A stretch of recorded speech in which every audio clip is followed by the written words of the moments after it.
Hello, it's Forrest again. I had some questions posed to me about, well, in my opinion now, this is all my opinion, as to the difference between using a 3-car wedge or 4-car wedge and using a low deck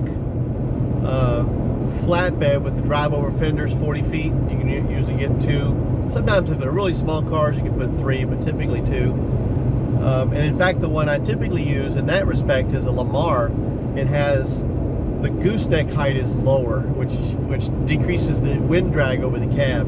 Some of these goosenecks, your PJs and Big Texas, the gooseneck is actually higher and you can create some wind drag. And wind is not your fuel's friend, is what I like to say. So by having a lower deck like that, it actually helps keep the top of the gooseneck down and helps to keep the cars or trucks or whatever it is down. If you happen to have like a truck backwards on there for whatever reason, you know, you'd have that extra impact on that flat window surfaces and the tailgate surfaces of that pickup truck. But that being said, so if we start talking about the differences between the 3-car hauler and the typical, like my drive over deck with the 2 cars on it, with a 3-car hauler, of course, a lot of them, they do make the type that go on with the 5th wheel type connection. You know, they're lower if you take the bed off your truck, but if you're running a bed on your truck, you don't have that option. So then you use the typical gooseneck, and if you use a gooseneck attachment with a wedge trailer,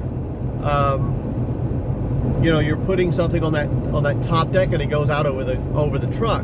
Well, because of the way it sits, the angled up, no matter whether it's on there forwards or backwards, the aerodynamics is almost zero. In fact, it becomes, the air actually pushes underneath it and pushes the car up. It's on top, which slows you down because it becomes like a windbreak in the back.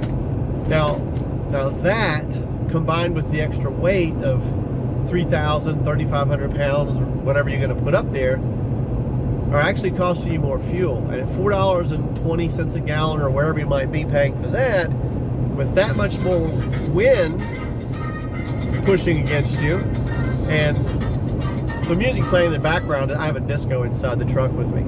So with the wind pushing against it and the added weight adding to your fuel bill, you've got to weigh that against whatever that other car's, you know, paying you per mile, even when you take out your you know, your marginalized cost, like your truck payments if you have them, or insurance, and those sort of things have to come out against those mileages over the monthly basis. But so factor that in. I'm not trying to say whether it's good or bad, but you got to factor that in. Now another factor that you're not thinking about is, by adding the extra weight of another car, you know, you're probably pushing the rear axle to its extreme. So say like on this Ford F-350 that I'm driving, it has a maximum rear axle of 9,900 pounds. That's not set by the DOT. That's the manufacturer saying, we feel good at 9,900. Above that, all bets are off, right? So if you're 9,900 pounds and you've got a 5,000 pound pickup truck, say on that end, you're pushing the 5,000 pounds plus whatever the percentage of weight from the other cars is being distributed to the front, which I find on a lot of the wedges it's close to 50%. It's depending on how far back the weight is, you're pushing about 46%, 42% of the total weight into the back of the truck versus onto the rear axles. So that's something you got to consider. So that 5,000 pounds right over top of the truck is definitely in there, but the car behind that, there's a percentage of that that's being transferred. The very back car is sitting up pretty much over the axle, so you don't have to worry about that too much. But there is the weight in front of the axles of the trailer as well. Now, like if you get a Max Light or something like that, you know, two axles, 2 7Ks, so a 14GN Max Light, the trailers I think are like 4,800 pounds or something like that, so it's not a bunch. But if you're running a 3-axle trailer, you know, the trailer weight may push 6,000 maybe pounds, 5,500, 6,000 pounds or so in the trailer, and a percentage that's being transferred. So now you got the entire truck weight of 5,000 pounds. You've got a percentage of the 3,500 pound vehicle behind that, plus the percentage of the trailer.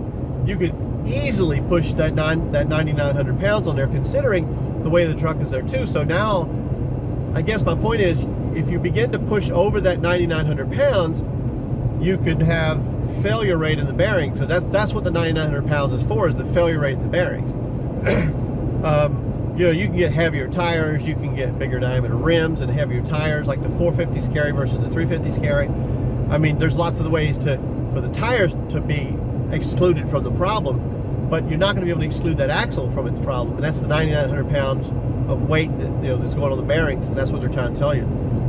So you could have repair costs in the future, you could have maintenance costs go up in the future. There's lots of things in there that you have to take in that equation when you start thinking 3 wedge versus 2 on a flatbed. Now, like my flatbed, my low deck flatbed, I can also carry freight without an issue. So if I put 2 cars on, and since I'm in Florida, you know, one of the car capitals of the world, I mean, that's one of the reasons I rent cars, but there's also freight. So in other parts of the map that I go to, where I may haul cars into an area that's not a big car area, but it's a big freight area, so I'll haul cars in and haul freight out, which allows you to do that without using the wedge. And I like hauling cars. Cars to me are pretty easy. You know, you get them, they drive on there usually, or if you winch them, we do have a winch, you winch them on or whatever, or they fork on, fork off at like some of the places like Copart. But don't think that if you go and you buy yourself a 3-car wedge, excuse me, that you're going to make just a ton more money, because your costs do go up.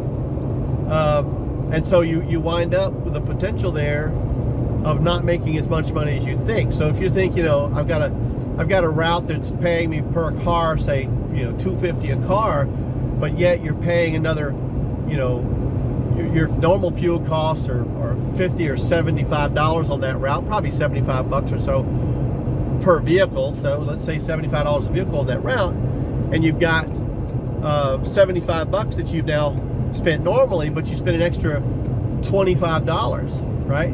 So now you have $25 less that you make on that. And let's say that, you know, you haul X amount of cars and then the wheel bearings begin to fail or something like that, and it costs a lot of money to get that stuff fixed. Then you got to go back and divide whatever that amount is by all the cars you've done, and then add that back to the car. So if you haul 100 cars, but it costs you, you know, $1,000, right? So now you've got to take another, you know, $100 out of each car that you made. So that $250 that you were getting from that extra car now is not $250, it's $75 or $100. Not to mention the potential for overweight when you go through the weigh stations, because if you calculate the car wrong, or, you know, somebody threw an extra spare tire in the car you picked up, or it's full of fuel, or, you know, things like this, then they're going to change it if you go to what is like payload.com and stuff to figure out what your loads are. So, you know, if you're maxing up there and you're in non CDL and you're maxing up there, you know, 25,800 pounds, 900 pounds, and you suddenly have 2 cars that are full of fuel, you're 26,001 pound plus, you go across those scales, now what have you really made? So going from the ability to handle 2 cars and freight to only being able to handle 3 cars, you might want to really give that some thought. Now, when you get out to the 4-car haulers or the mini 5s, 4-car haulers and mini 5s are going to be CDL hotshotting. It's a completely different animal. Sure, 4 cars on that trailer, you're going to make money no matter what the fuel costs go up. You're still going to make plenty of money. A 5-car mini hauler, you know, those you're going to make money. There's no doubt about it, because you're taking 5 times the 250. But I'm just talking about the comparison between being able to carry 2 cars plus freight between cars, or 3 cars on a wedge, and that's primarily for non-CDL hotshotting. Like I said, I've known guys that do non-CDL hotshotting with a 3-car wedge, and, you know, they really, honestly, they're really tempting fate is what they're doing. They're really kind of maybe not when they go across the scales, and that's pretty bad. Now, the second thing I'd like to talk about as far as the mini wedge 2, or the 3-car hauler, is the difference between a 2-axle and a 3-axle. So with my low deck, I lose some weight. I mean, I add some weight to my to my trailer, which means I lose some weight to the cars I can carry, to the vehicles I can carry one time. So I can't really carry 2 trucks. But because I wanted 3 axles, and somebody said, well, you can do it with 2 axles. Yes, you can carry 2 cars with 3 axles without a problem. But you're, depending on what you put on there, you're pushing up on the axles for sure. But more importantly, and I know this sounds a little silly, but if you have a blowout and you've got 6 tires back there and you lose one, is a whole different ball game than if you got 4 tires back there and you lose one. You know, you got to change it out either way, or if it's a center tire, you can take one off and take the other side off and run the 4 tires to the next place where you can buy a tire or something like that if your spare's bad or something else happens or whatever. So it is a consideration. Yes, I lose a little bit of weight, but when I did the calculations and I was trying to think, you know, 2 cars with 2 axles or 2 cars with 3 axles, the difference in weight of the trailer wasn't enough to get another car or even to get a heavier car that would make any difference. I mean, if you think about it, if somebody's paying you to move, you know, an F-150 somewhere, or they're paying you to move a Honda Accord somewhere, they're paying you about the same amount of money. It's not like they're saying, well, it's heavier or anything else. They're wanting to pay you the same money. These load boards, they don't really say, well, is this long or is that short or is this heavy? They're not doing that. They're paying you for the run that's going down there. If you look at some of these ridiculous prices sometimes. So that's a consideration. Anyway, I just wanted to give a video on my thoughts about a 3-car wedge versus the 2 cars. If you have any comments or anything, just leave them below and I'll take a look at them, or any questions. That's where this came from. Thank you.